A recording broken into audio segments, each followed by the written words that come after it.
இது இப்போ தென் மாவட்டத்துல ஒரு சில சமூகத்தினர் பண்றாங்க அப்படின்றத தாண்டி தமிழ்நாடு முழுக்கவும் இருக்கக்கூடிய பல மாவட்டங்கள் இது நடக்கிறத பார்க்க முடியுது. இல்ல அதாவது இது எப்படின்னா, ஓட்டு அரசியலுக்காக பிற்படுத்தப்பட்டவர்கள், இடைநிலை சாதிக்காரர்கள் நம்ம பக்கம் தான் இருக்கணும் என்று சொல்வதற்காக போட்டி போட்டுக்கொண்டு, இந்த அவருடைய நினைவு தினத்திற்கு இவங்க போய் மாலை வைக்கிறேன், மரியாதை வைக்கிறேன், நான் தங்க கலசம் வைக்கிறேன் அப்படின்னு சொல்லி போட்டி போடுறாங்க.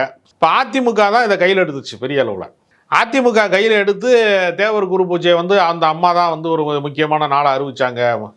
அப்படிங்கிற மாரிலாம் பெருமிதங்கள், தங்க கவசத்தை வைத்தார்கள் அப்படிங்கிற மாதிரி விஷயங்கள் எல்லாம் அவங்க வச்சாங்க. அதனுடைய விளைவு என்ன ஆயிருச்சு, ஒருவேளை திமுகவுக்கு ஓட்டு கிடைக்காம போயிருமோ, அவங்க பூரா அந்த பக்கம் சாஞ்சிருவாங்கன்னு திமுக சார்பா போய் முன்னாடி தொடக்க காலத்தில் வைகோ அவர்கள் திமுக இருக்கும்போது வருடம் போய் அவர் தான் குரு பூஜைக்கு போயிட்டு வருவார், மரியாதை செய்வார். அப்புறம் அவர் கட்சியை விட்டு போய் தனி தலைவர் ஆயிட்டார் இல்லையா. அப்புறம் கட்சியிலிருந்து சில அமைச்சர்களை அனுப்புவாங்க, அந்த சமுதாயத்தை சேர்ந்த அமைச்சர்கள் அந்த மாவட்டத்தில். ரெண்டு தரப்புலையுமே அப்படி போகிறது உண்டு. அப்படித்தான் பண்ணுவாங்க.